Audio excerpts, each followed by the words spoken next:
The firelight in the great hall did not warm Lyra Vance. It only threw her reflection across the cold marble floors, small, pale, and out of place among the glittering golden banners of her mother's fire-born kin. Around her, courtiers laughed, their eyes bright with amber flames. Every one of them was a fire-shifter, their bloodline ancient and proud. They glowed faintly when they moved, as though real embers lived beneath their skin. Lyra had none of that light. She sat quietly beside her father, King Arden, the last human ruler of the southern plains. His face was tired, his crown seemed too heavy for him now. The air smelled faintly of smoke and disappointment. Lyra, her stepmother's voice cut through the murmuring hall. Queen Ceres smiled, but her words had an edge. You should lift your head. Our guests might think the princess of the humans has fallen asleep. Lyra forced a smile. Forgive me, your grace. I was only thinking. Thinking, the queen repeated, swirling her wine. A dangerous habit in this court. Better to shine. A few courtiers laughed softly. Lyra looked down again. She didn't shine. She never had. She'd been born human in a kingdom of shifters, the result of a political marriage that had gone sour. Her mother had left years ago, returning to her fiery people and taking Lyra's brother with her. The court never let Lyra forget what she was missing, a beast within, a spark of power, anything to make her more than ordinary. Tonight, the laughter felt different, sharper, controlled. Her father hadn't spoken once through dinner. He drank deeply and stared into nothing. When he finally stood, the hall fell quiet. Tomorrow, he said heavily, the Southern Crown will send tribute to the North. Whispers rippled through the room. Everyone knew the name of the Northern ruler, King Cale Draven, the frost-born warlord, the man of endless winter. Arden continued, voice rough. The Frost King has agreed to peace, at a price. Our lands will be spared his armies. Our harvests will flow south again. And my daughter Lyra will go as the tribute bride. The laughter died completely. Lyra froze. For a moment, she thought she'd misheard. Her father couldn't meet her eyes. You will marry the Frost King. It is done. Lyra's heart thudded so loudly she almost didn't hear the gasp from Queen Ceres. A human bride for the monster of the North, the queen murmured, feigning shock. How generous, my king. It was the cruelest thing she could have said, because everyone understood what it meant. Lyra wasn't a bride, she was a sacrifice. Father, Lyra whispered, rising from her chair. You can't. He's a ruler, Arden said, his voice breaking for the first time. A ruler who demands blood instead of treaties. He wants a queen, and I have none else to give. It will save thousands of lives, Lyra. You will do this. Her mouth went dry. Because I'm the one you can spare? He didn't answer. That night, the palace felt emptier than ever. The torches burned low, their light flickering on the stone walls of her room. Lyra packed her things with trembling hands, not because she was afraid of the Frost King's cruelty, but because she'd realized there was no one in this kingdom who would miss her. She was the forgotten daughter, the wrong bloodline, the quiet shadow in halls that loved only flame. As she folded her plain cloak into a chest, a knock came at the door. It was Taran, her father's squire, barely 15, with kind eyes and hands rough from sword drills. Your carriage is ready, princess, he said quietly. We leave at dawn. She smiled faintly. You shouldn't call me that anymore. He hesitated. You're still royalty. Only until sunrise. He swallowed hard, then reached into his tunic and pulled out a small carved charm, a sun made of bone. For luck, he said. You'll need warmth where you're going. Lyra took it, her throat tight. Thank you, Taran. When he left, she sat for a long time beside the dying fire. Outside, rain began to fall. The scent of it on the cold stone reminded her of endings. The northern wind was cruel. It didn't whisper. It bit. Lyra's carriage rolled for days through the mountains, escorted by silent soldiers in steel-gray armor. The world grew whiter and emptier as they climbed. Fields became frost, rivers turned to glass, and even the sky seemed drained of color. No one spoke to her. They didn't have to. Every time she met one of their eyes, she saw pity there.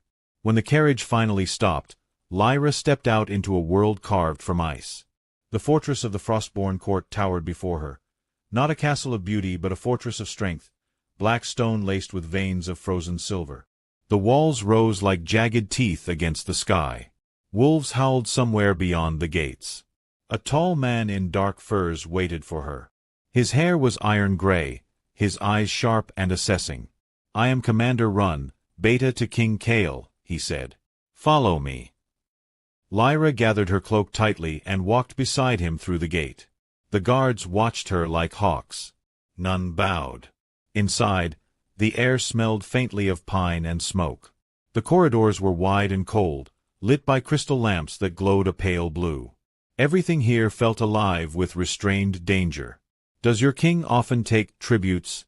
she asked softly. Run glanced at her. "He takes what he must to keep the peace." "Is he cruel?" The commander's jaw tightened. "He is what the curse made him." Lyra frowned. "Curse?" He didn't answer. His silence said enough. They reached a massive set of doors carved from black ice. "Wait here," Run said, and pushed them open. The throne room was vast and silent. Banners of deep blue hung from the rafters, their sigils, a silver wolf and a crown of frost, shimmering faintly in the cold light. At the far end, on a throne of sculpted ice, sat King Kale Draven. He was not what she expected. He was not old, nor monstrous.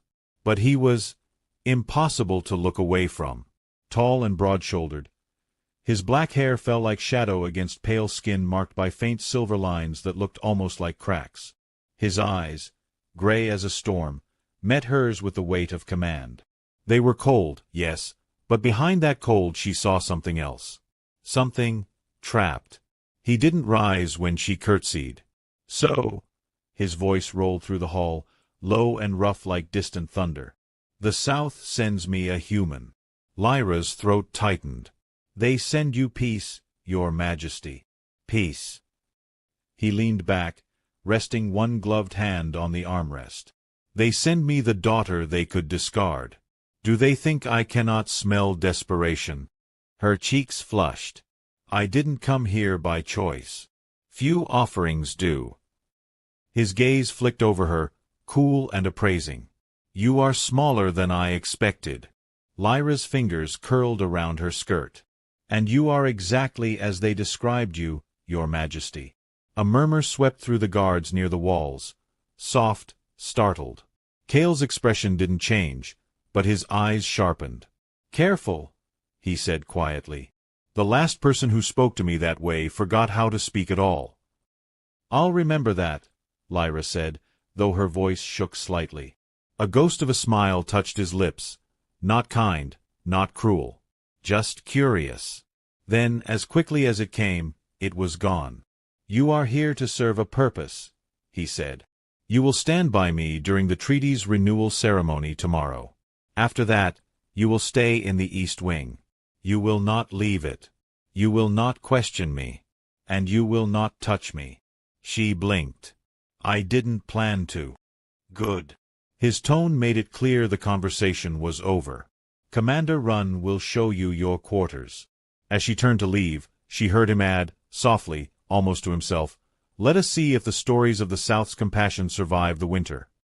Run led her through a series of spiraling corridors. The walls glittered faintly as though frost had grown from the stone itself. Every sound echoed, her footsteps, her breathing, the hollow ache inside her chest. Her chamber was enormous, warm, luxurious, utterly empty. A fire burned in a hearth of carved ice, filling the room with a faint blue glow. She walked to the balcony, where the mountain peaks tore through the clouds. From there, the world looked endless and unforgiving. "Does he ever smile?" she asked Run quietly. The commander paused at the door. "Not in 5 years." "And the curse? What is it?" Run's eyes softened, just a little. "The curse is what keeps this kingdom alive, and what's killing our king. Ask him if you dare." When he left, the silence felt alive.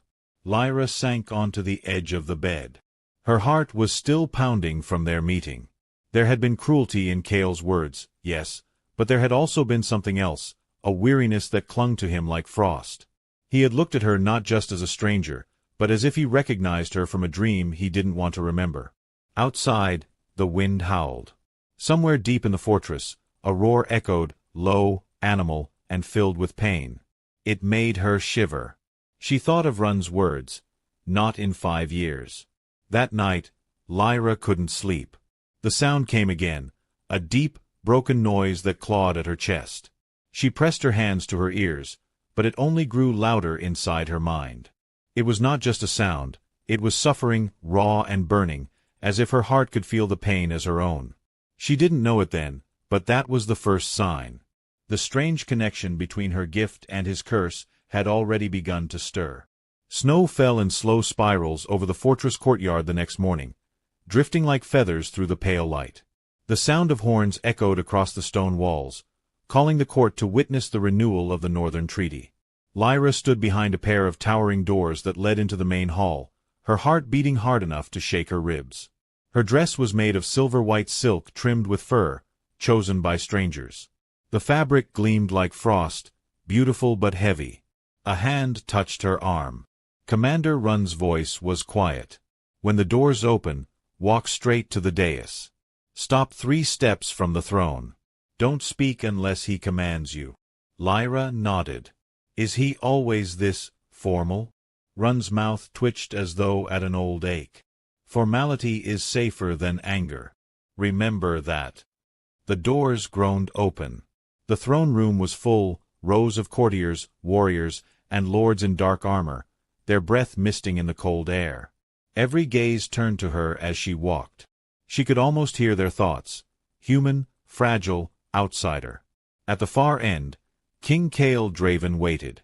He wore a cloak of black fur, silver clasps glinting against his shoulders. His eyes found her the moment she entered, sharp as blades. She reached the dais and bowed, keeping her head lowered. "Rise," he said. His tone was flat, but it carried easily through the hall. She obeyed.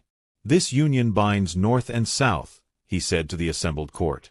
"It spares our borders blood and keeps the frost from burning the fields. Let it be witnessed."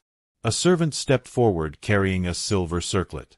Cale took it and placed it on Lyra's head without ceremony. His fingers brushed her temple, just a whisper of contact, yet the same electric pain shot through her that she had felt the night before. For a heartbeat the world went white. Behind her eyes, images flickered, a battlefield under a black sky, a man kneeling in snow, chains of ice winding around his arms, the sound of a scream torn between man and beast. She gasped. Cale's hand jerked away. His jaw tightened, but his eyes, those storm-gray eyes, were startled. "Did you feel that?" he asked under his breath. Lyra nodded before she could stop herself. "Yes, like something alive." The entire hall was watching. Cale straightened, cold again. "It is nothing," he said to the court. "The treaty stands. You may go." The crowd began to disperse, their whispers bouncing off the stone pillars. Lyra's knees threatened to buckle. Run appeared at her side and murmured, "Come. The king will summon you when he wishes." But Cale spoke first. "No, she stays." Run hesitated, bowed, and withdrew. The hall emptied until only the two of them remained. Cale turned away from her, walking to the great map spread on a long table near the throne. His voice was quieter now, edged with something more human. "What did you see?" Lyra clasped her hands together. "A battle, chains. A scream that sounded like yours." He went still. "Then you saw too much. Was it real?" she asked. "Your curse." Cale faced her slowly. The light from the tall windows caught the faint silver lines across his skin. "You should be careful with that word. Curse." "Yes. It listens." His tone was so controlled it frightened her more than if he had shouted. "I didn't mean to." He cut her off with a motion of his hand. You will not speak of it to anyone. Not to Run. Not to the servants. If you value your life, you will forget what you felt. I can't forget pain that wasn't mine, she said quietly. That, finally, made him look at her differently. Not with anger, but with something close to curiosity. For a heartbeat, the frost around him cracked. Then he turned away again. You are dismissed, Lady Lyra. She left the hall shaking, the echo of his agony still burning behind her ribs. The following night, the wind howled like wolves beyond the walls. Lyra sat by the small fire in her chamber, unable to sleep. Each gust rattled the windows, and beneath the storm she heard another sound, low, broken, and filled with pain. She rose, wrapping a cloak around her shoulders. The sound came again, louder now, a deep, guttural roar that seemed to crawl through the stone. Her heart pounded. It's him. She hesitated only a moment before slipping into the corridor. The halls were dim, lit by flickering blue lamps. She followed the noise through a twisting stairwell until she reached a set of black doors that pulsed faintly with cold light. The door was ajar. She pushed it open. Inside, the chamber was vast but empty, except for the man on the floor. King Kale was on his knees, bare-armed, his body convulsing. Frost spread outward from where his hands pressed against the stone. The silver lines across his skin glowed brighter now, crawling like veins of lightning. His breath came in ragged gasps that sounded more like growls. Your Majesty! Lyra ran forward before she could think. Leave! His voice was raw, inhuman. Now! She stopped, but the sight of him twisted her chest. His pain poured through the air, sharp and electric. She felt it pressing against her mind like claws. You're hurting, she whispered. Go, he snarled, but the word broke halfway. Something inside her snapped. She knelt beside him, ignoring the frost biting into her knees, and reached out. Let me help. He tried to pull away. You don't understand what this is. Then explain it. Her hand brushed his shoulder.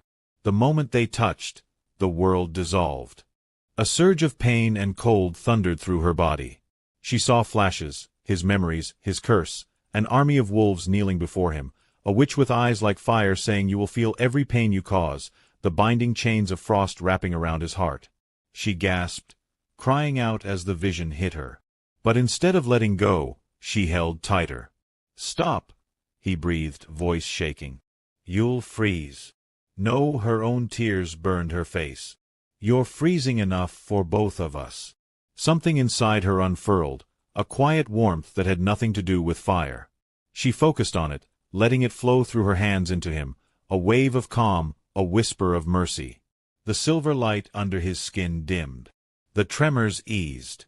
He fell forward, catching himself on his hands, drawing in a single deep breath that didn't rattle.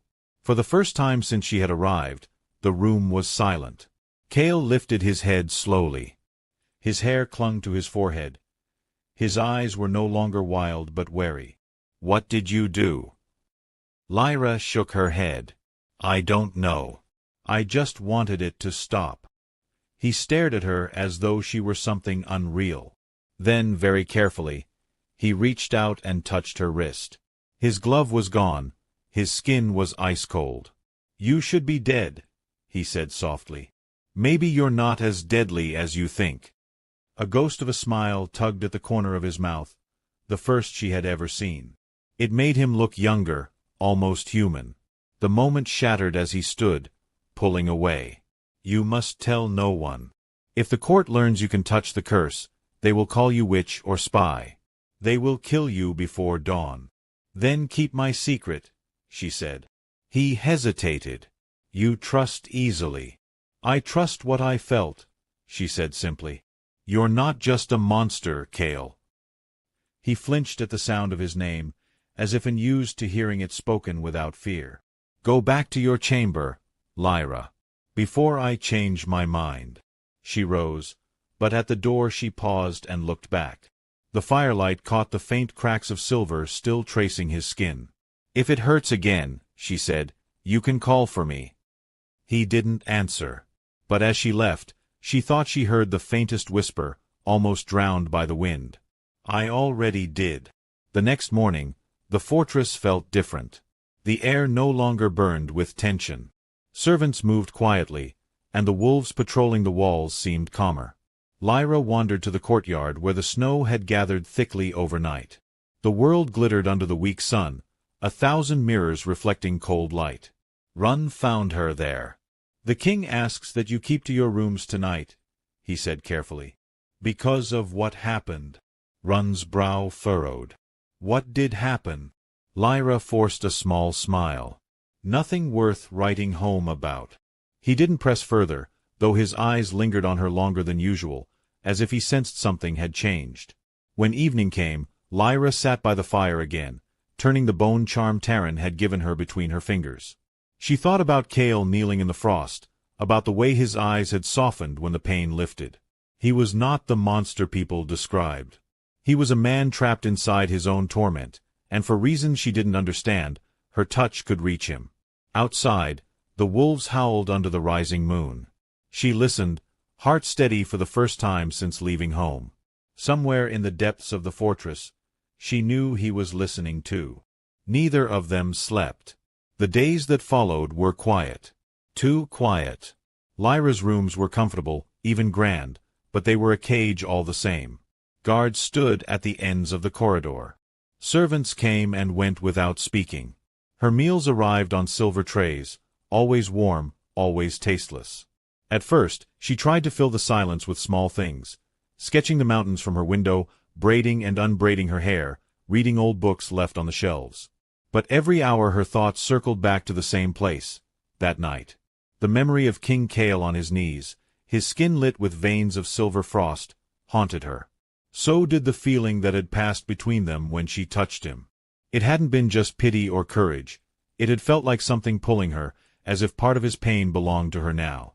She found herself listening for him. Sometimes, late at night, she heard faint sounds through the thick stone walls, footsteps, the scrape of a chair, the deep echo of a man's voice carried on the wind. Once, she thought she heard him call her name, but when she pressed her ear to the wall, there was only silence. On the third day, Commander Run appeared at her door. "The king wishes you to dine with him tonight," he said. Lyra blinked. "He does." Run nodded. He said it would be rude to keep his guest hidden forever. She almost laughed. "Guest? That's a generous word for a prisoner."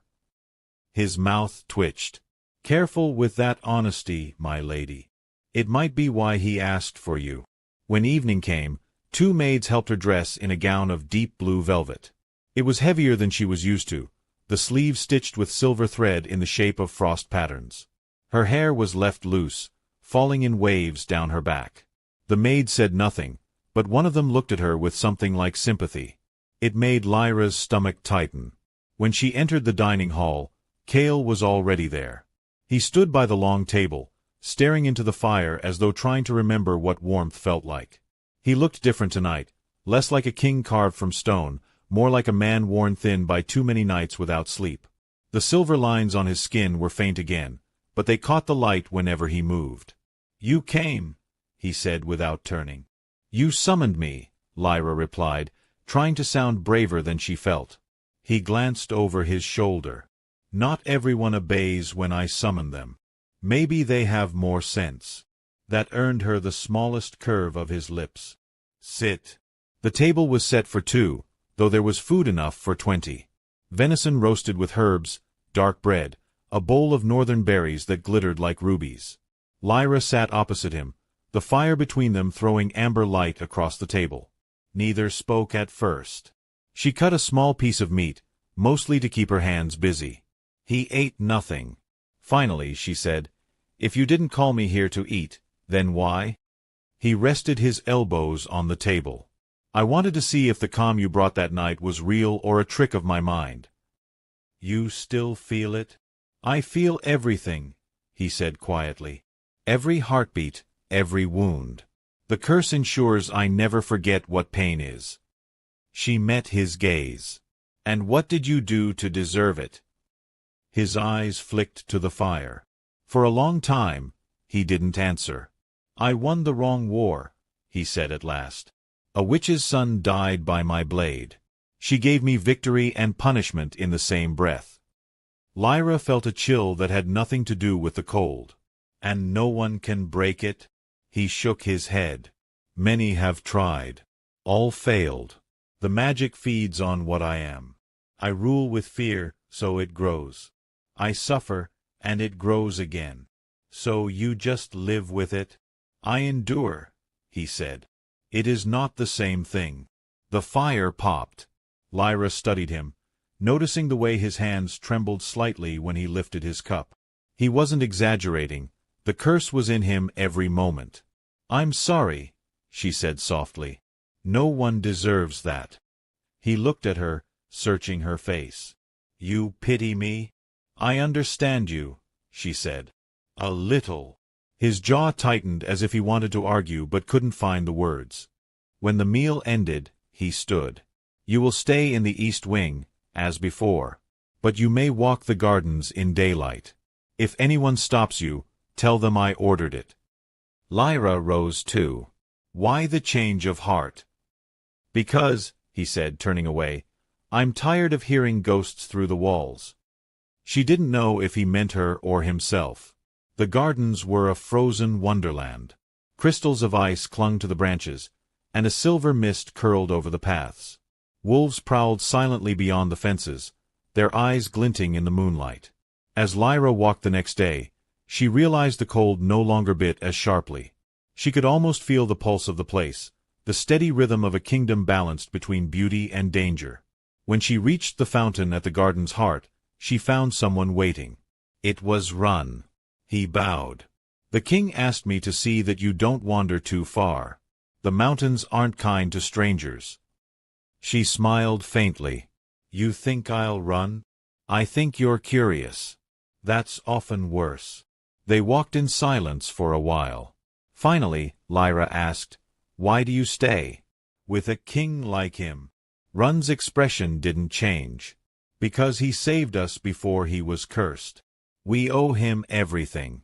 And because loyalty means staying even when it hurts. The answer sounded like something learned by heart. When Lyra returned to her rooms that evening, she found a small box on her table. Inside was a ring of silver carved with the symbol of a wolf surrounded by frost leaves. No note. She slipped it onto her finger. The metal was cool at first but slowly warmed, pulsing once like a heartbeat. She didn't know if it was a warning or a promise. That night, the storm returned. The wind screamed against the walls, and snow battered the windows like fists. Lyra lay awake, staring at the ceiling, her thoughts heavy with Cale's confession. He was cursed by pain, yet he still ruled, still fought for a people who feared him. Somewhere beneath all that ice there was still a man. A sound broke through the storm, a low, guttural growl, then a crash, then another. The same terrible noise she had heard before. She threw off the blankets and ran to the corridor. The guards were gone. Maybe dismissed. Maybe wise enough to stay away. Following the sound, she reached the northern wing, a part of the castle she had never been allowed to enter. The air grew colder with every step until her breath came out in white clouds. The great doors to the king's chamber stood open. Cale was inside, surrounded by shards of shattered glass. His cloak was torn, his body half-shifted, hands clawed, eyes burning silver, steam rising from his skin. The curse had him in its grip again. "Leave," he rasped when he saw her. "Now, Lyra." She didn't move. "You need help." He slammed his fist into the floor, the ice spreading out like cracks in a mirror. "You'll die if you stay. Then we'll die together." She crossed the room before he could stop her and caught his wrist. The instant they touched, pain flooded through her, but this time she didn't fight it. She let it in, let it fill her until she could sense the edges of his torment like a map. "Breathe," she said. He shook violently. "You don't know what you're touching." "Yes, I do. You." The storm outside roared, shaking the windows. Lyra focused on the warmth inside her chest, that strange light she'd felt once before. It poured from her hands into him, slow and steady, melting the frost spreading across his skin. The silver cracks dimmed. His claws retracted. When he finally collapsed forward, she caught him. For a long moment they stayed like that, his head resting against her shoulder, her hands still on his back, both breathing hard. He was heavier than she expected, the heat of his body fierce now that the curse had quieted. His voice was rough against her ear. "You shouldn't have come. You said that last time. And you never listen." She smiled faintly. "Maybe you need someone who doesn't." He lifted his head, eyes dark instead of silver now, something uncertain flickering there. "Why do you care?" "Because you feel alone," she said. "And I know what that's like." Cale closed his eyes, as if her words were a blade he didn't want to touch. "You think this changes what I am?"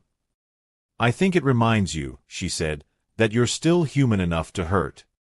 He didn't answer, but his hand rose slowly, hesitantly, until his fingers brushed the side of her face. The touch was cautious, almost reverent, as if he expected her to vanish.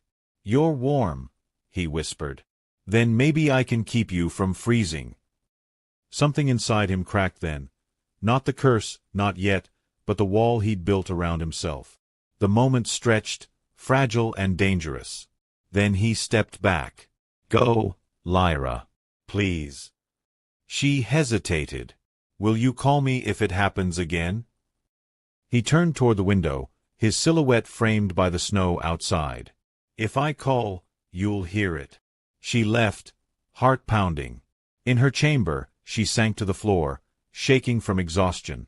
The pain she had absorbed still burned faintly inside her, but underneath it was something else, a connection, alive and humming.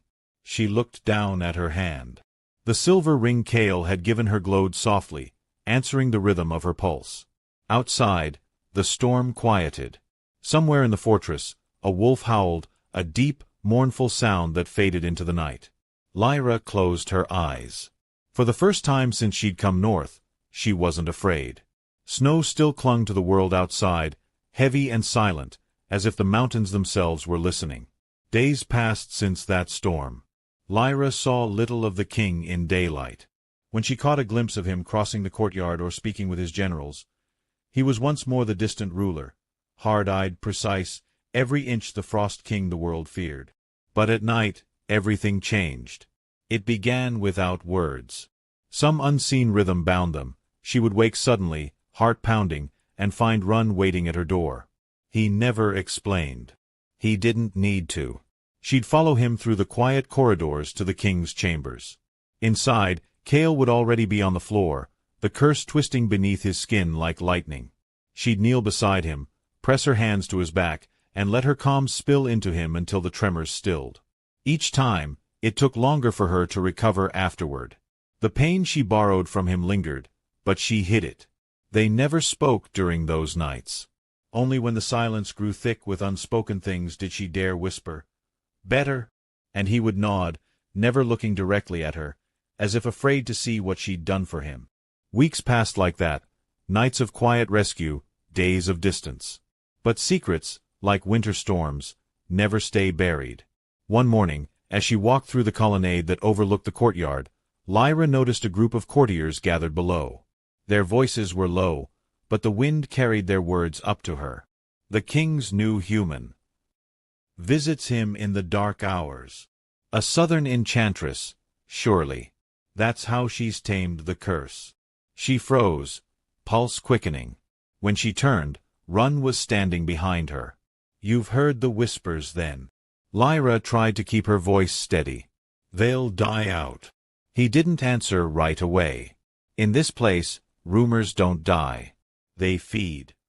He looked out toward the mountains, his jaw tight. "You've changed him. The court sees it. The king used to be a storm. Now he hesitates. That frightens them." "I never asked to change him," she said softly. "No," Run agreed. "But you did." That night, when Cale came to her door instead of sending for her, she knew the rumors had reached him too. He stood in the doorway like a shadow made flesh, his cloak dusted with snow. "They talk," he said simply. "Let them," Lyra replied. His eyes flicked to her hands. "Do you understand what they'll do if they think you hold power over me?" I don't hold power over you, she said, stepping closer. I only help you fight it. Then stop, he said. Her chest tightened. You'd rather suffer?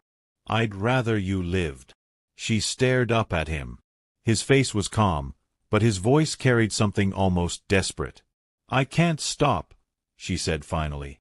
Not when I know I can help. For a long time, neither moved. Then he took a slow breath. You risk too much, Lyra. So do you, every time you breathe, she whispered. He looked away, defeated. Tomorrow, there will be a gathering. The lords of the north will come to renew their oaths. You will attend. They must see you as a symbol, nothing more. Do you understand? Lyra nodded, though her heart ached at the thought of standing beside him and pretending they were nothing. When he left, the door closed quietly behind him. The scent of snow lingered in the room long after he was gone. The day of the gathering arrived with a pale sun. The entire fortress buzzed with movement. Banners of silver and blue hung from the walls, and servants hurried through the corridors carrying trays of wine that steamed in the cold. Lyra's dress was chosen for her again, a gown of white that shimmered like frost. It made her look like a statue carved from snow. When she entered the great hall, every conversation stopped. Cale stood at the far end beside the throne, his crown a ring of black iron. He looked every bit the king, controlled, unreadable, but when their eyes met, something softened in him for half a heartbeat. Run announced her name. Lady Lyra of the South, tribute and consort to His Majesty. The last word, consort, hung in the air like a challenge. A murmur spread through the crowd. Among them stood Lord Corvin, Cale's uncle, broad-shouldered, silver-haired, with the easy arrogance of a man who had never been denied anything. His smile was sharp. So this is the offering that tamed our storm, Corvin said loudly, stepping forward. Tell me, human girl, do they teach obedience in your southern courts or witchcraft? The laughter that followed was thin, cruel. Lyra held her ground. Obedience, my lord. Witchcraft takes longer to master. The laughter died quickly. Corvin's eyes glittered. Clever. Let us hope cleverness keeps you warm when the king's curse decides you've served your purpose. Cale's voice cut across the room like a blade. Enough. The hall went still. Corvin inclined his head, but his grin didn't fade. Of course, your majesty. Cale turned to Lyra, his tone gentler. Walk with me. He led her from the hall through a side corridor lined with ice-carved statues.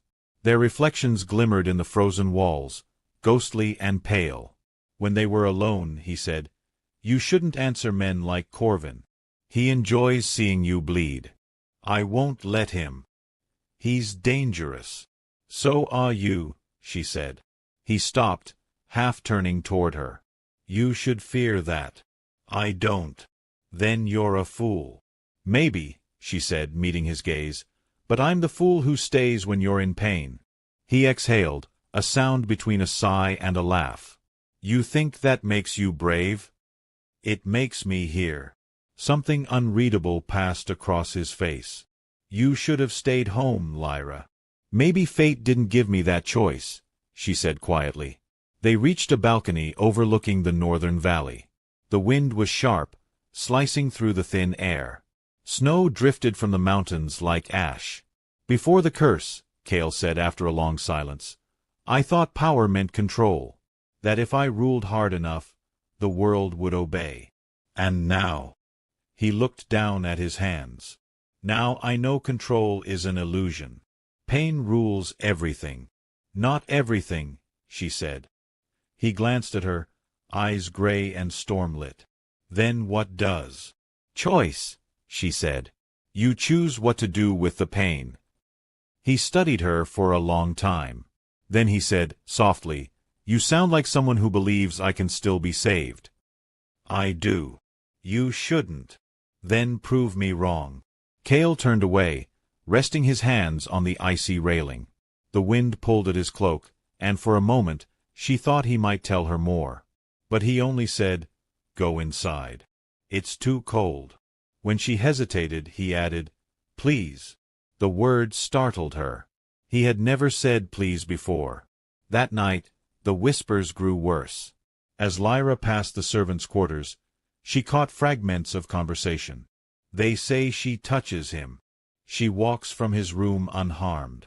It's witchcraft. The king's gone soft.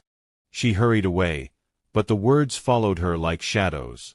In her chamber, she found a letter slipped under the door. No name. Just a single line written in a hand she didn't know. The court will not tolerate weakness forever. Her stomach turned cold. When she showed it to Run the next morning, he frowned. Corvin again, most likely. Ignore him. I can't, she said. If something happens. Nothing will happen, Run said firmly. The king has ordered your protection. But even as he spoke, his gaze flicked to the window, uneasy. That evening, Lyra attended a smaller council meeting, standing quietly behind Cale's chair while he discussed border patrols and trade routes. The air was heavy with tension. Corvin spoke often, his words edged with mock respect. The Southern tribute seems to occupy much of your time, Your Majesty. One might think she's more than a political ornament. Cale's tone was ice. Careful, uncle. You tread on ground that breaks easily. Forgive me, Corvin said, smiling. I only meant that the court worries. The kingdom needs strength, not sentiment. Cale's hand tightened on the table. You question my strength? I question your distractions. The silence that followed was brittle as glass. Lyra felt the pulse of Cale's pain spike, the curse feeding on his anger. She stepped forward before she could stop herself and touched his shoulder lightly. The silver veins dimmed instantly. Corvin's eyes widened, his expression a mask of false innocence. Ah, he murmured. So that's the trick. Lyra froze. Cale stood abruptly, breaking her contact. We are done here. He left the chamber without looking back. Lyra followed, heart hammering. When they reached the hall outside, she caught his arm. You can't ignore this. He turned, his face unreadable. You think I don't know what they're saying? You think I haven't heard every whisper? Then why do nothing? Because, he said quietly, if I kill every man who speaks my name, I become the monster they believe I am. She swallowed hard. And if you do nothing, they'll destroy you another way. He looked at her for a long time, then said, Then perhaps I deserve it. No, she said fiercely. You don't. The words seemed to hit him like a blow. For a moment, something inside him faltered. You're a strange creature, Lyra Vance, he said. You walk through ice and think it's spring. And you're a man who hides his fire, she replied. That's worse. He turned away before she could see the faint smile that touched his mouth. That night, as the moon rose over the frozen peaks, Cale didn't summon her. But she woke all the same, her heart heavy with an ache that wasn't entirely her own. The bond between them pulsed faintly, an invisible thread stretched tight across the vast, cold castle. Lyra sat by the window, watching the snow fall. Somewhere deep in the fortress, the Frost King sat alone, fighting a curse that no longer belonged to him alone. The storm that rolled in the next morning felt different, angry, almost alive. The wind shrieked through the fortress, rattling windows and tearing at the flags. Lyra stood by her balcony doors, watching white snow twist in violent circles. The air itself seemed charged. 4 days since the council meeting, Cale had locked himself away. Run said nothing, but the worry in his eyes was clear. The curse was stirring again, feeding on the tension spreading through the court. Lyra could feel it too, an invisible pulse beneath her skin, an echo of Cale's pain that kept her restless. By nightfall, the fortress buzzed with unease. Torches burned along the halls, and servants moved quickly, avoiding eye contact. Somewhere deep inside, a wolf howled, a sound too human to belong to any beast. Lyra couldn't stay in her room. The pull was too strong. She followed the sound through the winding corridors, her heart hammering. When she reached the war hall, she saw the doors thrown wide. Inside, Cale stood before the gathered council. He looked like a storm given shape, his eyes silver, his voice rough with fury. "You question my strength," he thundered. Corvin knelt at the far end of the hall, head bowed in mock submission. "Never, my king. But your court is frightened. They see you weakening. They hear rumors, of curses, of a southern witch."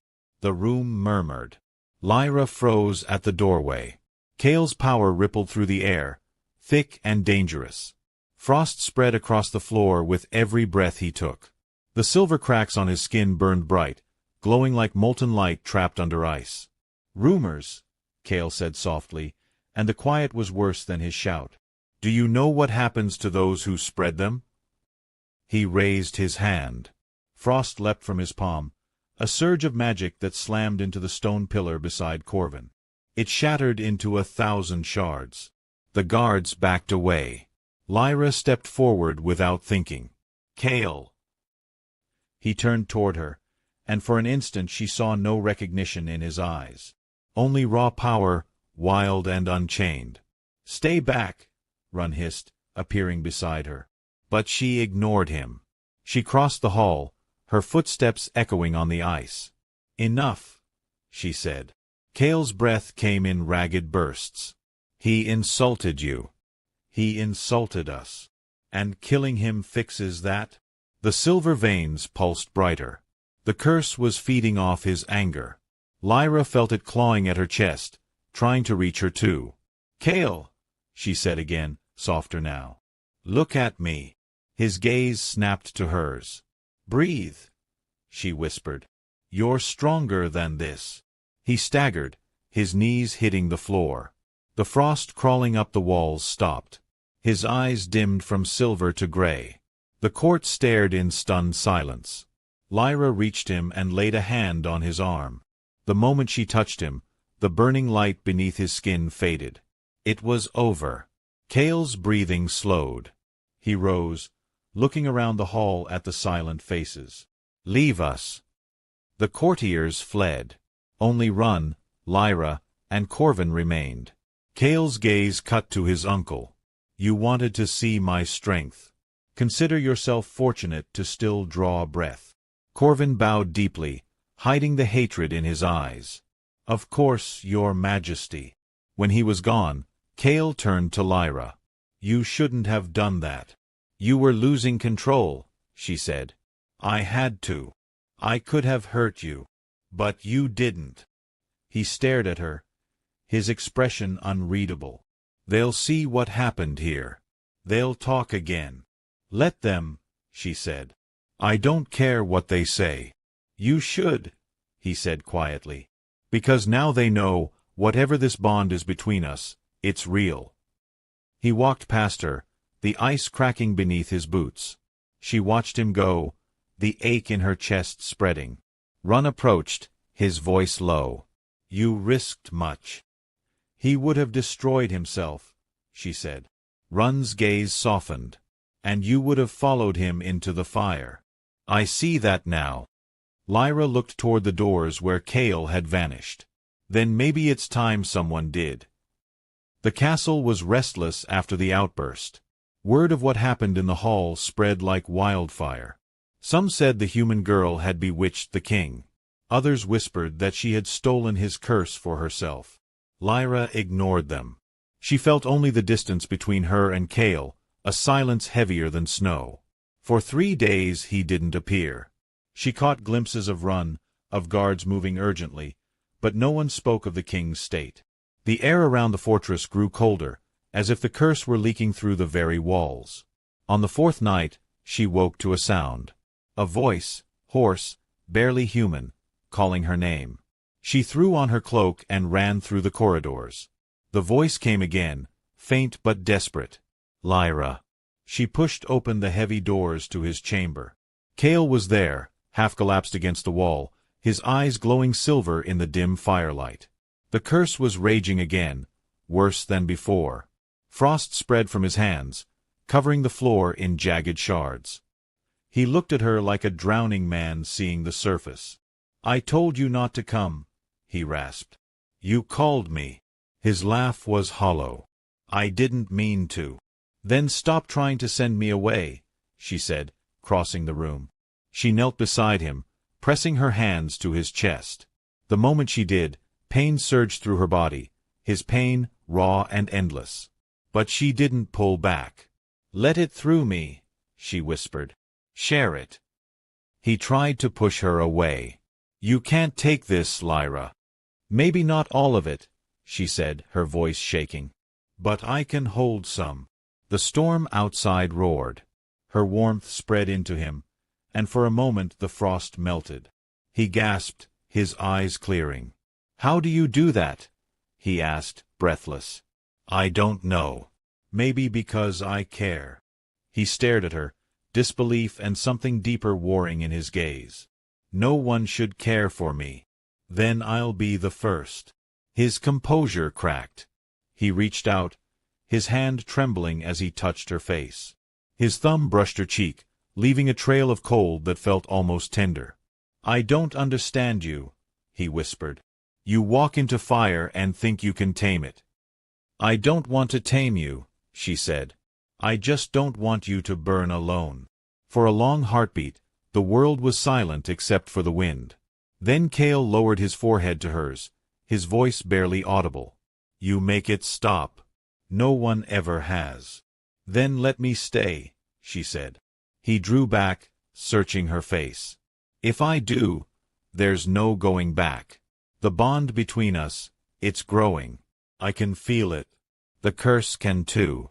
If it sees you as part of me, it will destroy you. Maybe that's a risk I'm willing to take."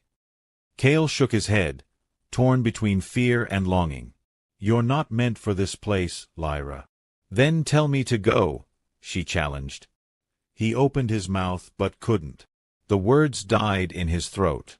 Instead, he said softly, "You should sleep. You need me here." He closed his eyes. "More than I should."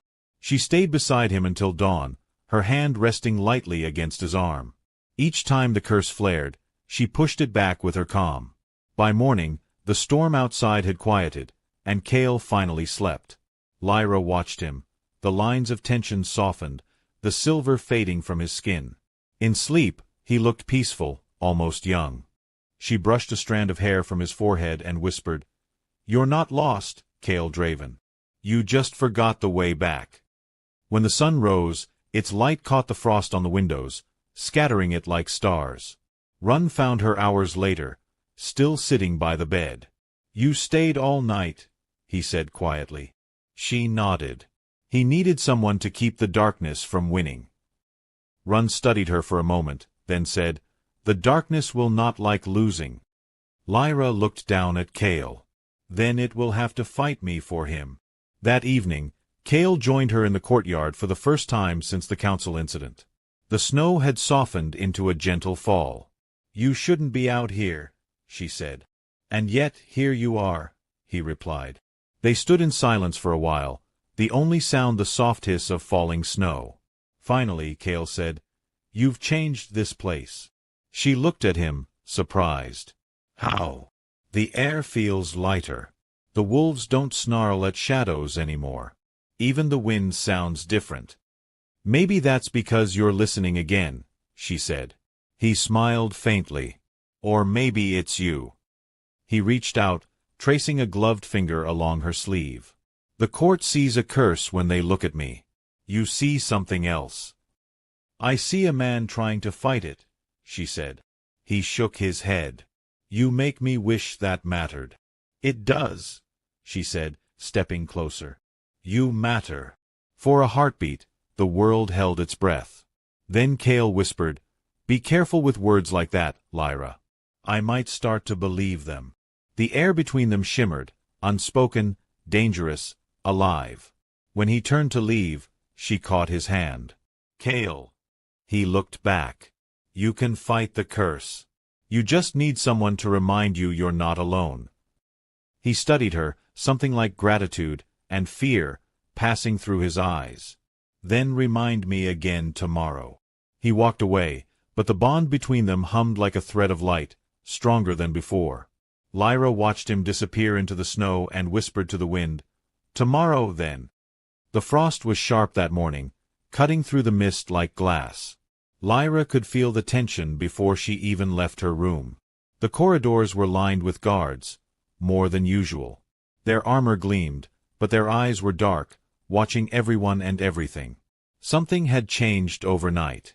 When Lyra entered the great hall, she saw Cale already there, seated on the frost throne.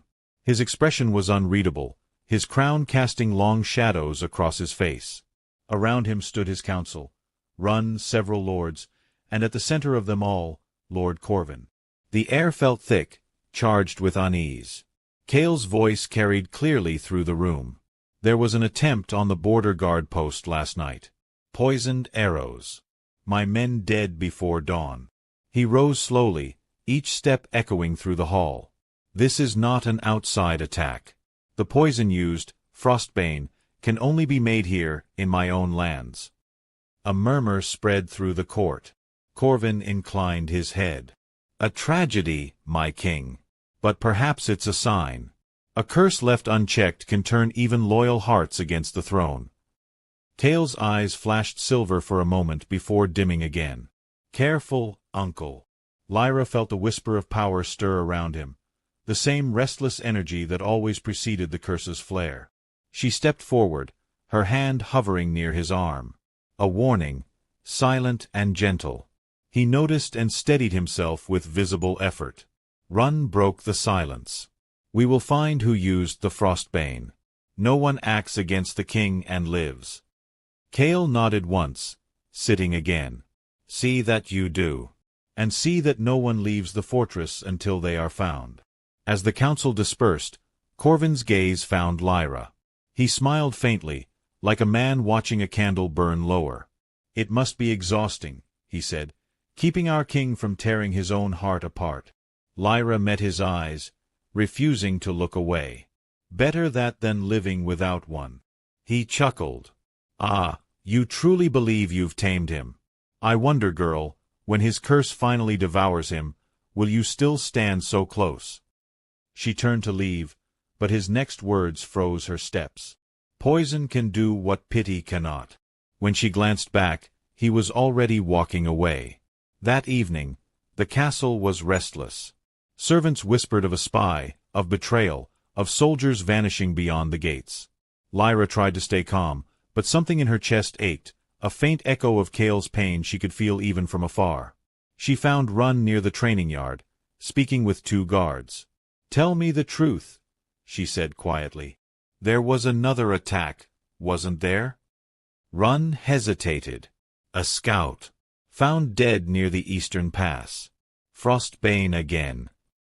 Does Cale know? He knows, Run said grimly. And he hasn't slept since. Lyra looked toward the fortress towers. The highest window glowed faintly, Cale's chambers. She turned back to Run. If anything happens tonight, if the curse breaks him, you'll find me there. He caught her arm. You can't keep risking this. I'm not risking anything, she said. I'm saving him. Run's voice softened. And who saves you? Lyra didn't answer. She pulled away and climbed the stairs toward the king's tower. The door was unlocked. Inside, Cale stood before the fireplace, the light flickering across his face. His cloak was gone, his sleeves rolled to his elbows, revealing the faint silver veins glowing under his skin. You shouldn't be here, he said without turning. You're still awake, she said. That's answer enough. He gave a tired smile. If I close my eyes, I see them, the men dying, the blood on the snow. The curse likes to remind me. Then let me remind you of something else, she said, stepping closer. You're still fighting. Cale looked at her for a long moment. His eyes shadowed. Do you ever wonder if fighting it only feeds it more? No, she said firmly. Because fighting means you still believe you can win. He laughed softly, a bitter sound. You should have been a queen. Maybe I am, she said, meeting his gaze. You just haven't crowned me yet. For the first time that night, something in him broke. He reached out, brushing a strand of her hair away. You make me forget what I am, he whispered. Then forget, she said. Just for tonight. The silence that followed was deep, almost sacred. Outside, the storm raged against the walls, but inside, for once, there was calm. When he finally spoke again, his voice was softer. "They'll come for you soon, Lyra. Corvin is patient, but he's a viper. He'll strike when he knows it hurts me most. Then he'll learn pain works both ways," she said. Cale's eyes glinted faintly. "You sound like me. Maybe you're finally rubbing off." He laughed quietly, shaking his head. "That might be the most dangerous curse of all." The next morning, the frost was thicker than ever. The sun barely pierced the clouds. When Lyra opened her window, she saw wolves pacing the courtyard, restless, uneasy. Something was coming. She could feel it. By midday, a messenger brought news. The spy had been found. One of the court scribes. He confessed to poisoning the guards, and to taking orders from someone in the royal line. Corvin. Run said the king would deal with him privately, but Lyra knew better. Corvin would not face justice easily. He would strike first. That night, the fortress burned with tension. Every hallway seemed darker, every shadow longer. Lyra kept to her room, waiting for news, but none came. Until she heard a knock. The knock was soft, hesitant. Lyra opened the door, expecting Run. Instead, Cale stood there, snow caught in his hair, his expression unreadable. "We're leaving," he said. "Leaving? Why?" "Corvin's gone. He slipped through the gates with a company of soldiers. He'll rally the northern clans against me before dawn." Lyra's stomach tightened. "Then we have to stop him." "We will," Cale said. "But not here. If he means to drag the war to my doorstep, I'll meet him halfway." He turned, his cloak swirling around him like shadow. "Gather your things. We ride in an hour." The ride through the frozen valley was brutal. The wind howled, cutting through every layer of fabric. Cale rode ahead with Run, his posture tense, every movement sharp with anger. Lyra followed, clutching the reins, her fingers numb. By the time they reached the edge of the valley, night had fallen. They set up camp among the jagged stones. Cale stood apart from the others, staring out at the distant mountains glowing faintly under moonlight. Lyra approached him quietly. "You haven't eaten." He didn't answer. His eyes were fixed on the horizon. "Corvin will reach the Frostborn clans by morning. They hate me enough already. If he convinces them I'm losing control." "They'll attack," Lyra finished. He nodded. "The curse thrives on conflict. If they come, it will grow stronger. Then we can't let that happen." He turned to her then, and the look in his eyes made her heart stutter. "We." She met his gaze. "You think I'd let you face this alone?" He almost smiled, but the expression faded quickly. "You shouldn't be here at all. Yet here I am. Always," he murmured. The night deepened. The others slept, but Cale and Lyra stayed near the fire. The air between them was quiet but charged, the way a frozen river hums beneath its ice. "Tell me something," she said softly. "Before the curse, what did you want most?" He was silent for a while, then said, "Peace. A kingdom that didn't bleed. A chance to stop fighting." She smiled sadly. "You still can." He shook his head. "Not anymore. Too much ice has already formed. Then I'll melt it." He looked at her, half amused, half pained. "You always speak as though it's that simple." "Maybe it is," she said. "You just don't believe it yet." He stared at her, and for a moment, the hardness in his face vanished. "You talk like hope isn't dangerous." "It's the only thing that's ever worth the risk," she said. He didn't answer. Instead, he reached out and took her hand. His fingers were cold, but his grip was steady. "Don't ever lose that," he said quietly. "The world will try to take it from you. Then it will have to fight me for it." The fire crackled between them, and in that small glow of warmth and flame, it was easy to believe the world outside didn't exist. For the first time in years, Cale let his guard down. He told her about his first battle, his coronation, his brother's betrayal, the endless weight of ruling a kingdom that feared him. And Lyra listened. Truly listened. No judgment, no fear, just quiet understanding. When he finally fell silent, she said, "You've carried this alone too long." He looked at her. "And you've carried me." They didn't speak again after that. But the fire burned lower, and when Cale finally rested, his head bowed, Lyra stayed awake to keep watch, her hand resting lightly near his. At dawn, the first attack came. A horn blared from the ridge, followed by the thunder of hooves. Corvin's men. Cale was on his feet in an instant. "Run. Form the line." Lyra drew her cloak tight as soldiers rushed to their posts. The air shimmered with frost and fear. Cale's eyes gleamed silver again.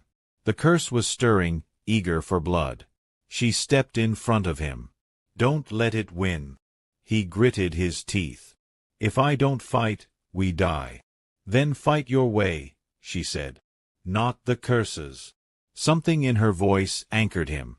He drew his sword, the blade catching the rising sun, and for once, the frost that followed him didn't look like death, it looked like armor. When the first wave of soldiers reached them, Cale moved like the storm he was born from, swift, ruthless, unstoppable. Run fought beside him, cutting through the enemy ranks. Lyra stayed close, tending to the wounded, sending bursts of calm through the men who faltered. Her gift rippled outward, invisible but powerful. Then she saw Corvin, riding through the chaos, eyes wild with triumph. He raised his crossbow. "Cale!" she screamed. The arrow flew, straight at the king's heart. Without thinking, Lyra threw herself forward. The world exploded in white light. When the brightness faded, she was on the ground, her side burning. Cale knelt over her, his eyes wide, his hands glowing with frantic energy. "Lyra. No, no, stay with me." She tried to speak, but the pain was sharp, her voice barely a whisper. "You're alive."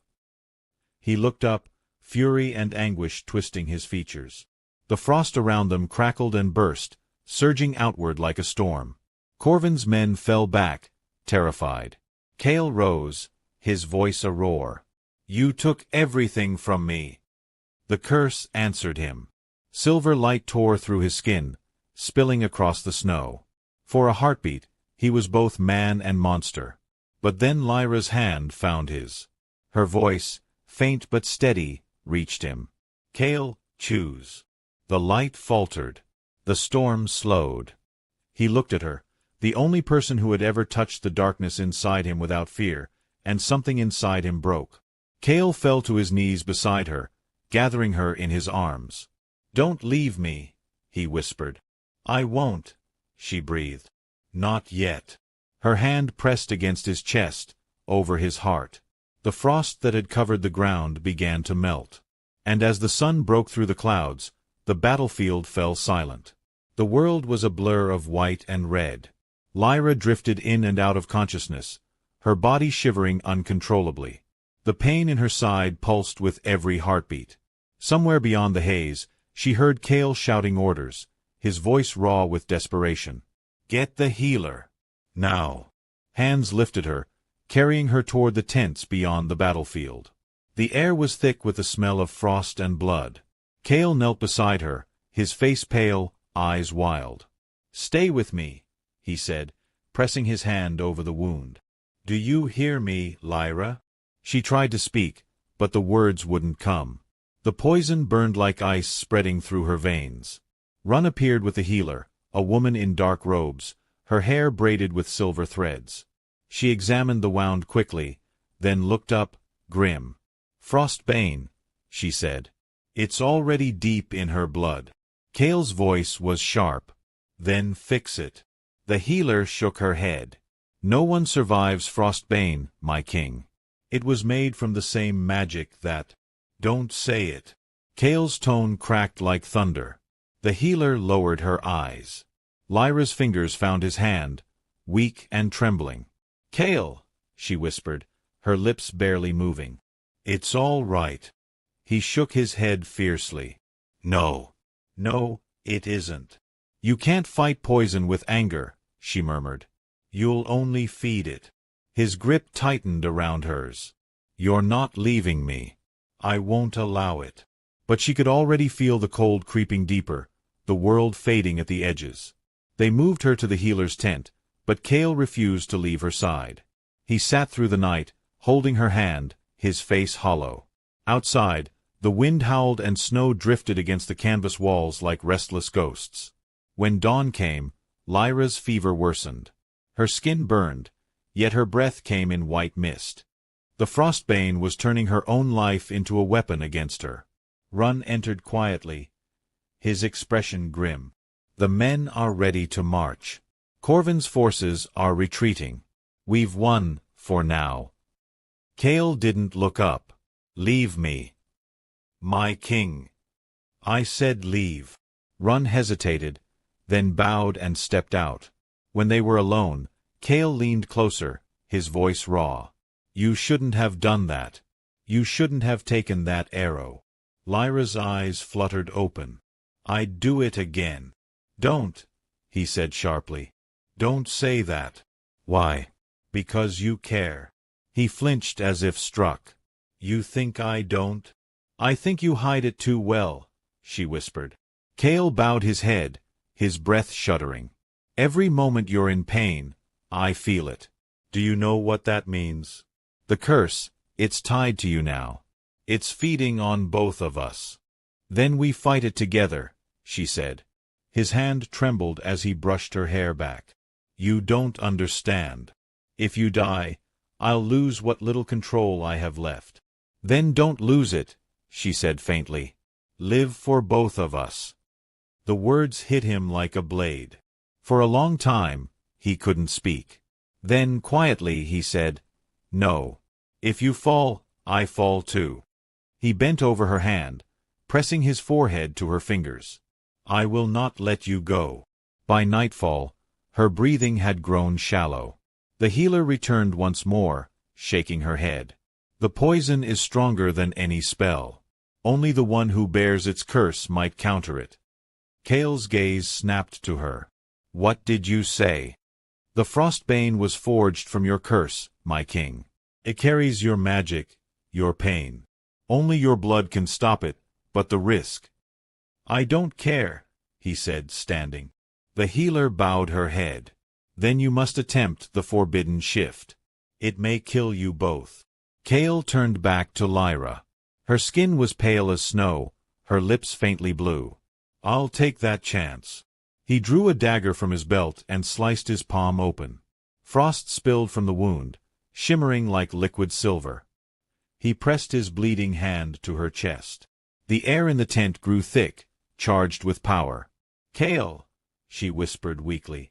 What are you doing? Saving you, he said through gritted teeth. The frost flared, blinding. Lyra gasped as the cold surged into her body. The pain was unbearable, but through it she felt his heartbeat, steady, fierce, alive. Outside, the wind stopped. The world went still. Then Cale screamed.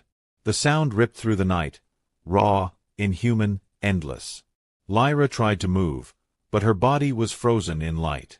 The Frostbane burned away, replaced by something older and more powerful. Cale's form convulsed beside her. His body shimmered with silver light, his veins glowing like fire trapped under ice. The curse was consuming him, pulling him apart. She reached out, her fingers brushing his arm. Cale! His head snapped toward her, eyes glowing pure white. Stay back! But she didn't listen. She pushed herself up, every breath agony, and crawled to him. You're fighting the wrong enemy, she said. He roared, a sound caught between pain and fury. The ground trembled. The tent poles cracked under the surge of energy. Lyra caught his face between her hands.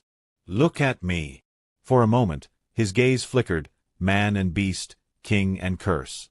You're not the curse, she said fiercely. You're you.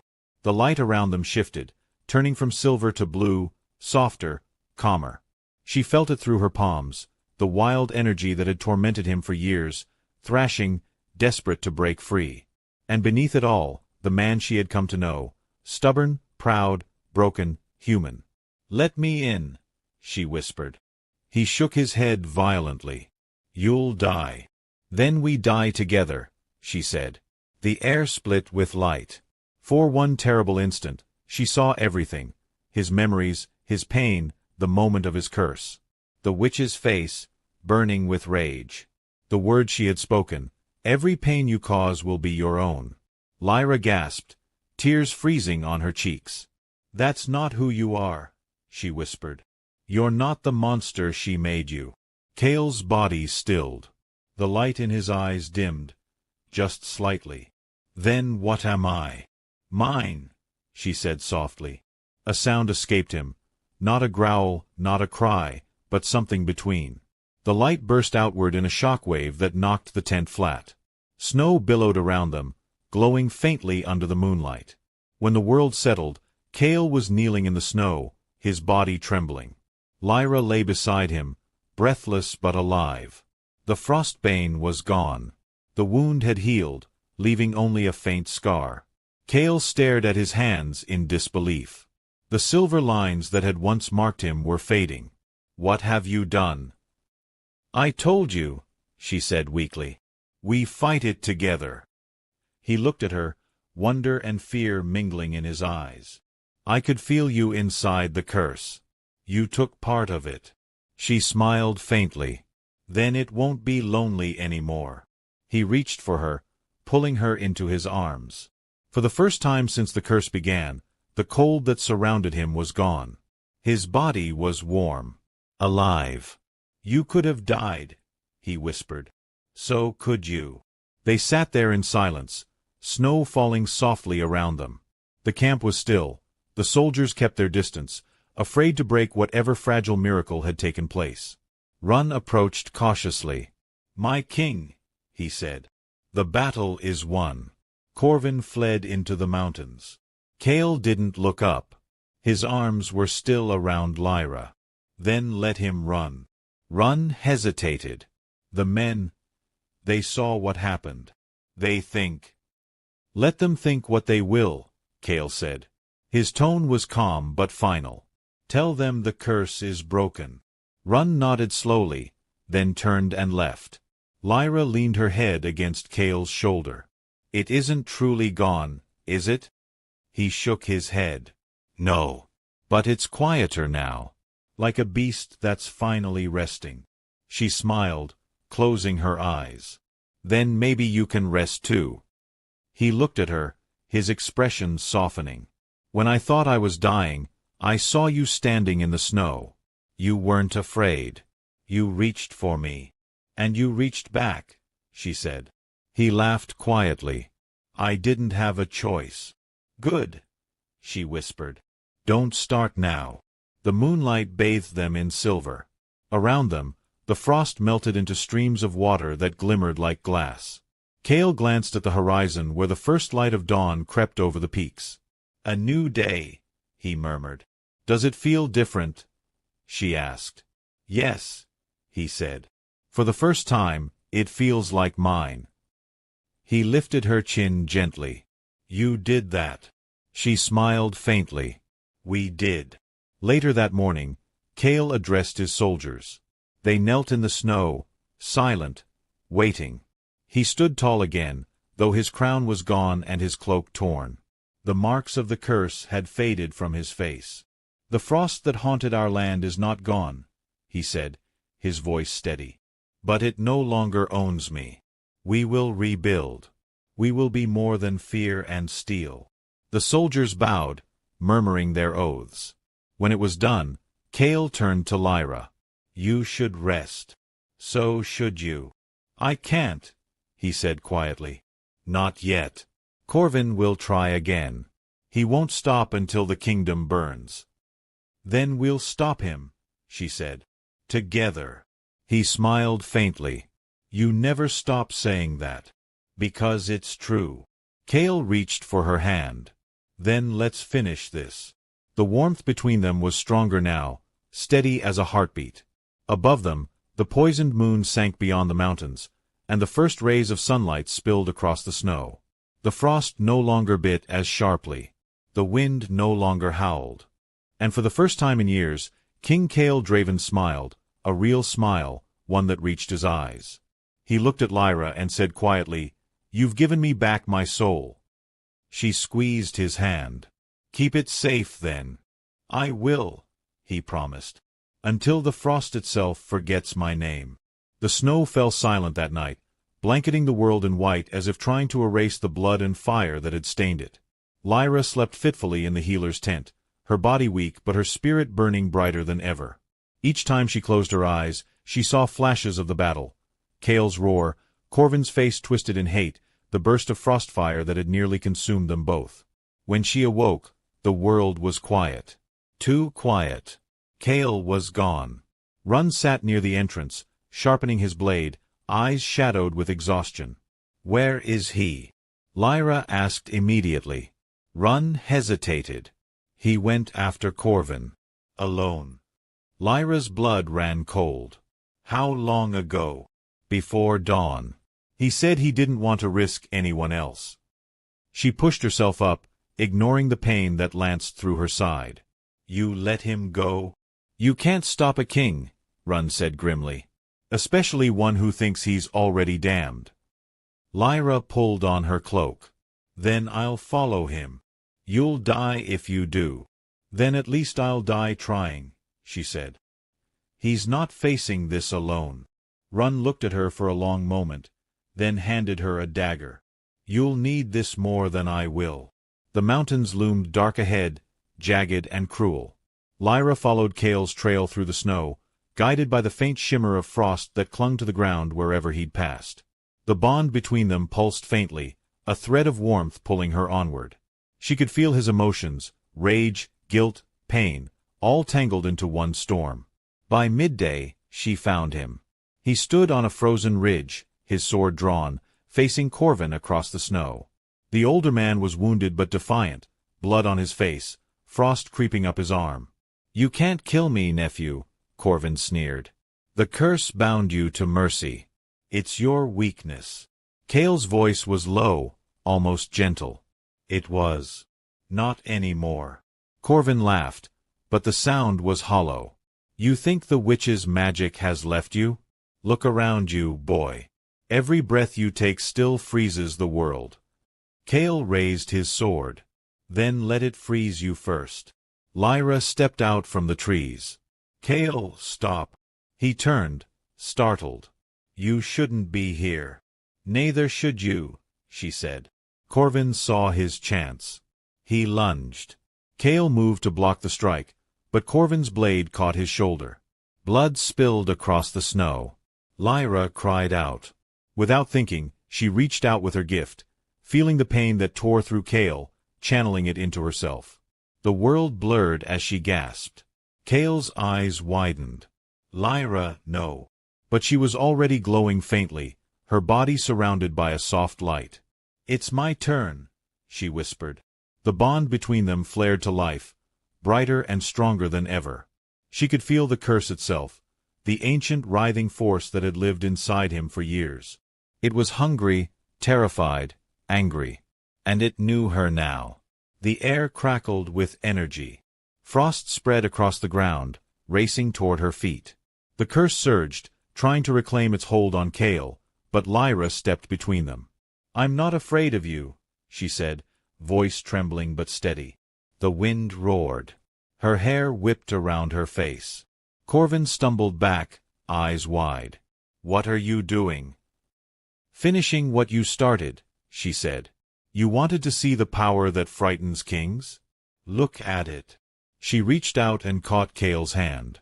The frost around him shattered like glass. The curse screamed, a sound without words, pure and agonized. It burst outward, a wave of silver light that split the clouds. Cale fell to his knees, gasping as the last of the black veins under his skin began to fade. When the light dimmed, Lyra was standing at the center of the storm, her cloak torn, her skin glowing faintly with the same silver light that once marked him. The curse was gone. Cale looked up at her, eyes filled with disbelief. "Lyra." She smiled weakly. "It's quiet now." Then she collapsed. He caught her before she hit the ground. Her body was burning hot, her pulse faint. "Lyra," he whispered, shaking her. "Open your eyes." She stirred, barely. "Did it work?" He brushed a tear from her cheek. "It did." She smiled faintly. "Good." Her hand fell limp. Cale froze. "No. No, no, no."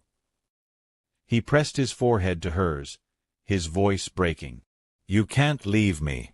You broke the curse. You're supposed to stay." But her eyes stayed closed, her breath shallow. Run arrived minutes later with a group of soldiers. "My king." Cale turned, his voice hollow. "She's gone." Run knelt, feeling for a pulse. "No," he said. "Barely breathing. But she's fading fast." Cale looked back at her, a strange calm settling over him. "Then I'll bring her back." He closed his eyes. The light returned, not the cold, cruel frost of the curse, but something warmer. The magic that had bound them hadn't vanished. It had changed. He could feel it inside him, a living echo of her touch. He placed a hand over her heart and whispered, "If you took my pain, then take my strength too." The light spread from his hand to hers, flowing like water. Her chest rose slightly, her breath steadier. When she opened her eyes, they glowed faintly silver. "Cale," she whispered. He laughed, the sound rough with relief. "I told you, you're not dying on me." "You gave me your power," she said weakly. He smiled. "You gave me my soul. Fair trade." The battle was over. The valley was quiet. Cale carried Lyra back through the snow, refusing to let anyone else touch her. Run followed, silent, his eyes full of something between awe and sorrow. When they reached the fortress, the gates opened without a word. The soldiers bowed as Cale passed, not in fear this time, but in reverence. The Frost King had returned, but not as the monster they once knew. He laid Lyra in her chamber, then stood at the window, staring out at the mountains. The sun was rising over the horizon, casting the ice in gold. Run entered quietly. "The men are asking for you. They want to know what happens now." Cale didn't turn. "Tell them the curse is ended. Tell them the North is free. And Corvin." Cale's voice hardened. "Gone." The mountains claimed him. Run hesitated. "And her." Cale finally looked back. "She lives. That's enough for now." When Lyra woke later that day, the room was filled with light. Cale sat beside her bed, his head bowed, his crown resting on the table beside him. She smiled faintly. "You look tired." He laughed softly. "I've been ruling a kingdom. Without me." "Never," he said. "The people are calling you the Lady of Frostfire. They think you're a goddess." She chuckled weakly. "I'm just a girl who doesn't know when to give up." "That's exactly what gods are made of," he said. He reached out, tracing her wrist lightly. "Do you feel it?" She nodded. "It's still there. The bond." He smiled. "Then it's true. We're connected now, through something stronger than magic." "Love?" she teased. "Something like it," he said quietly. "Something eternal." That evening, Cale gathered his court in the great hall. The banners that once hung in mourning now gleamed bright with silver and blue. When he entered, the crowd fell silent. Lyra followed, her step steady though she still carried the faint shimmer of frost in her skin. Cale stood before them, his voice clear and strong. "The curse that bound me is no more. Our enemies are defeated. The frost no longer rules this land. We do." The hall erupted in cheers. Then he turned to Lyra and held out his hand. But none of it would have been possible without her. She saw the man behind the monster, the heart behind the crown. She gave this kingdom its soul back. He placed a silver crown upon her head. Lyra Vance, Lady of Frostfire, Queen of the North. The court knelt as one. Lyra looked at him, smiling. "You're sure about this?" Cale's eyes softened. I've never been more sure of anything. He stepped closer, his voice lowering so only she could hear. You made me more than a king. You made me whole. She smiled through tears. Then let's rule this world together. Later that night, the two of them stood on the balcony overlooking the valley. The stars shone bright above the mountains, their light reflecting off the ice. Do you ever wonder, she said, what the witch would think if she saw you now? Cale's gaze stayed on the horizon. She'd think her curse failed. It didn't, Lyra said softly. It led you here. He turned to her, a small smile playing at his lips. Then I owe her thanks. Lyra laughed. You would thank a witch. I would thank anyone who brought you to me. They stood in silence, the wind cool but gentle. Below them, the wolves roamed freely, no longer bound by magic. Cale reached for her hand, his thumb brushing against the faint scar that remained on her palm. Do you regret it? He asked. Which part? Any of it. She shook her head. Not even the pain. It was the only way to find the light. He nodded slowly. Then the pain was worth it. Lyra leaned against him, resting her head on his shoulder. What happens now? He smiled faintly. Now we live. The dawn broke again over the mountains, the frost glinting like glass. The fortress no longer felt like a prison. It felt alive, reborn. Servants lit fires in every hall. Children played in the courtyards. The wolves that once prowled in fear now howled in celebration. And in the highest tower, two figures stood side by side, watching the kingdom awaken. Lyra turned to Cale. You know, I never liked the cold before. He grinned. And now? Now it reminds me of you, she said. Beautiful, terrible, impossible to ignore. He laughed softly. I'll take that as a compliment. It is, she said, smiling. You're everything the stories said, and everything they never could. Cale looked at her, his expression tender. And you're the story they'll tell for centuries. As the first rays of light touched them, Cale took her hand and raised it to his lips.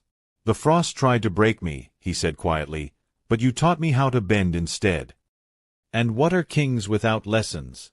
She whispered. Lost, he said. Until someone like you finds them. The wind swept past them, carrying their laughter across the valley. The frost no longer ruled. The curse was gone. And for the first time in living memory, the north belonged not to fear, but to hope.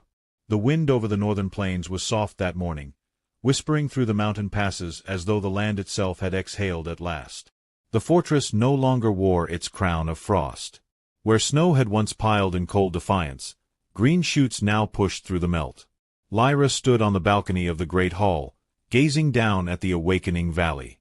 Smoke rose from the village chimneys. Laughter echoed faintly through the air.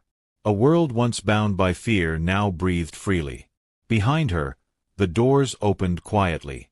Cale entered, dressed not in armor, but in dark robes embroidered with silver thread, the mark of peace, not war. You're awake early, he said, his voice warm against the cool breeze. I couldn't sleep, Lyra said. The silence still feels strange. He joined her by the railing. You'll get used to it. Peace is a louder thing than war once was. It just speaks in whispers instead of screams. She smiled faintly. You sound like a poet. He arched a brow. A dangerous accusation for a king. Her laughter filled the air, and for a moment, everything was simple again. Two souls who had walked through ruin and come out the other side still breathing. But even peace carried its challenges. The court had changed since the curse was broken. The lords who once bowed in fear now questioned softly, testing the edges of their freedom. The old bloodlines murmured of alliances, heirs, treaties. And beyond the northern border, rumors spread like wildfire, of a human queen who had melted a cursed king's heart. Lyra turned back to Cale. They won't stop talking about me, will they? He smiled. Let them talk. Every rumor makes the truth harder to ignore. Which truth? That love can break even the oldest curses. She looked at him, her expression softening. Do you believe that? He met her gaze steadily. I believe you proved it. For a while, they simply stood together, watching the mist drift through the mountains. A knock interrupted the quiet. Run entered, bowing briefly. Your Majesties. The council is assembled. Kale nodded. Tell them we'll join them shortly. When Run had gone, Lyra sighed. The council still doesn't trust me. They trust what you've done, Kale said. They just don't understand it yet. Time will change that. Time, she murmured. Or deeds. The council chamber was brighter than before, its walls hung with tapestries of blue and silver. Lyra sat beside Kale at the head of the long table. Lords and envoys from across the northern provinces filled the seats below, their faces a mix of respect and uncertainty. Lord Aaron, a thin man with sharp eyes, rose to speak. Your Majesty, he said to Kale, we celebrate your deliverance and the end of the curse. But some among us worry that the old magic may still linger. Kale's jaw tightened. If it lingers, it obeys me. It will harm no one again. Aaron hesitated. And the Queen. Lyra met his gaze calmly. The curse took from him what it could. It left something in me, yes. But it is not a weapon. It is a gift of empathy. I use it to heal, not harm. A murmur rippled through the hall. Another lord stood, this one older, his beard flecked with white. Then perhaps the gift is proof of the gods' favor, he said.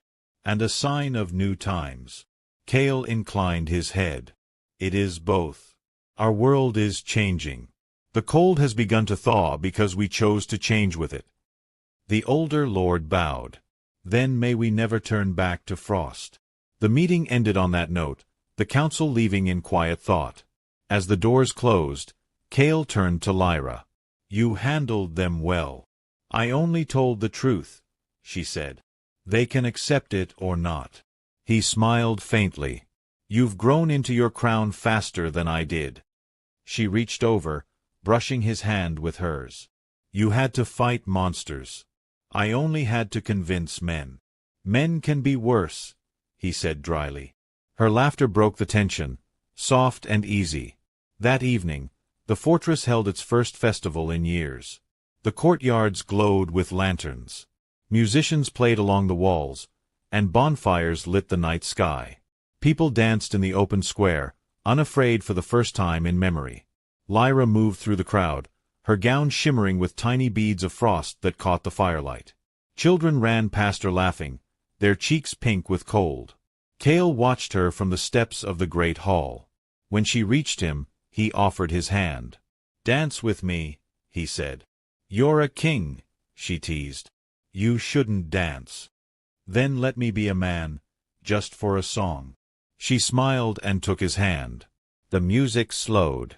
Around them, the laughter faded into a quiet rhythm. The people watched, but it didn't matter. Under the light of the moon, they moved together. Two survivors, two rulers, two hearts that had found warmth in the coldest of worlds. When the song ended, Kale leaned close enough for only her to hear. Do you realize what this is? What? Our first peace, he said softly. She smiled. Then may it last forever. The months that followed passed in a blur of rebuilding and renewal. Fields once barren with frost now grew crops. Wolves roamed freely through the forests, no longer twisted by magic.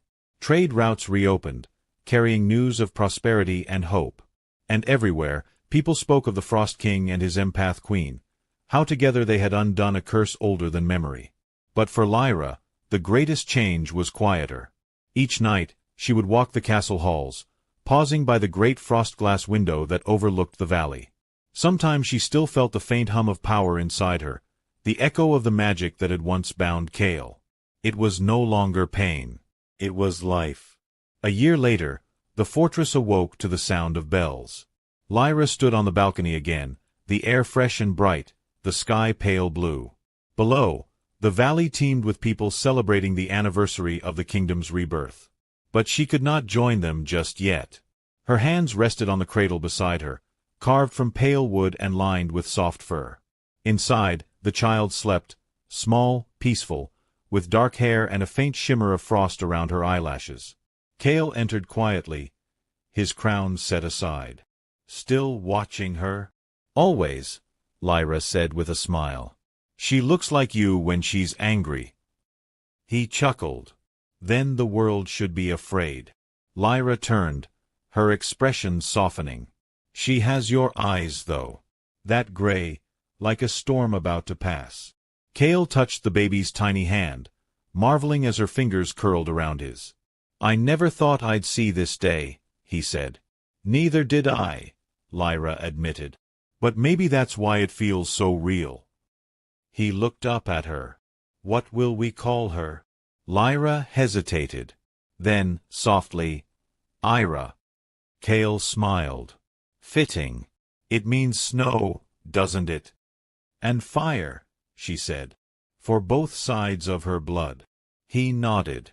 "Ira it is." Later that morning, they stood before the gathered court.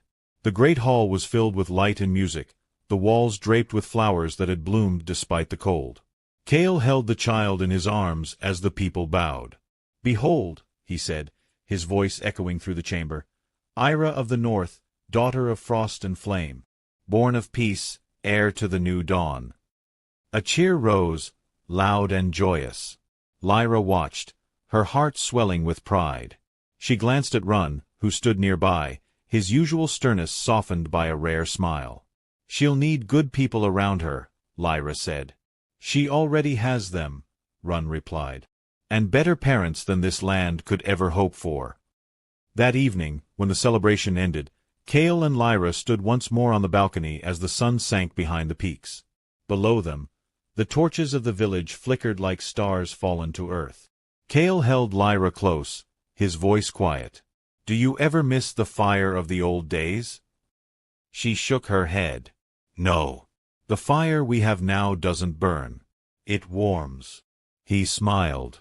"Then we've done something right." Lyra looked at him, her eyes full of light. "We broke a curse. We built a home. And we made a future." Cale leaned down, pressing his forehead to hers. "Then let's keep it safe." They stood together until the first snow of winter began to fall, gentle flakes drifting through the air like blessings. Ira stirred in her cradle inside, cooing softly, the faint frost around her melting into tiny sparks of warmth. Lyra smiled at the sight. "Do you think she'll inherit it? The magic?" Cale shrugged. "If she does, she'll use it better than either of us ever could." Lyra laughed quietly. "Let's hope she never has to." When night fell, the world outside the castle grew still. The wolves howled softly in the distance, their voices no longer cries of mourning but songs of peace. Cale and Lyra stood together by the window, watching the moonlight glint across the snow. "Do you think the world will remember?" she asked. "What we did," he said. "Or who we were?" "Both." Cale looked thoughtful. "Maybe. But it doesn't matter. What matters is what we've built, the people, the peace. If the world forgets our names, it means it no longer needs them." Lyra leaned against him. "You sound like a king." He smiled. "And you sound like hope." Outside, the frost spread gently across the valley, not the curse's cold touch, but something new. Life growing from ice. A child's laughter echoed faintly through the halls.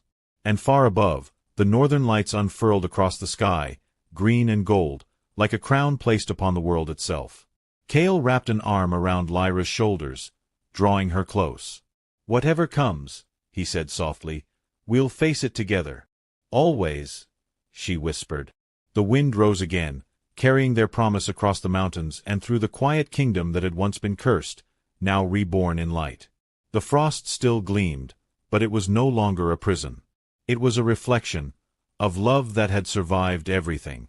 And as the stars burned bright above the frozen peaks, the story of the Frost King and the Empath Queen became legend, whispered from fire to fire, from heart to heart, until it belonged not just to them, but to the world they had saved.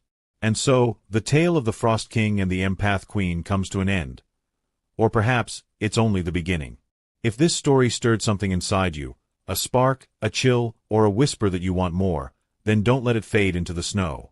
Hit subscribe, ring the bell, and join me as we dive deeper into worlds where love defies curses, darkness hides beauty, and every ending is just another door. Leave your thoughts in the comments below. Tell me what moment struck you most, and what story you want to see next. Until then, stay unbound, stay curious, and never stop chasing the light inside the frost.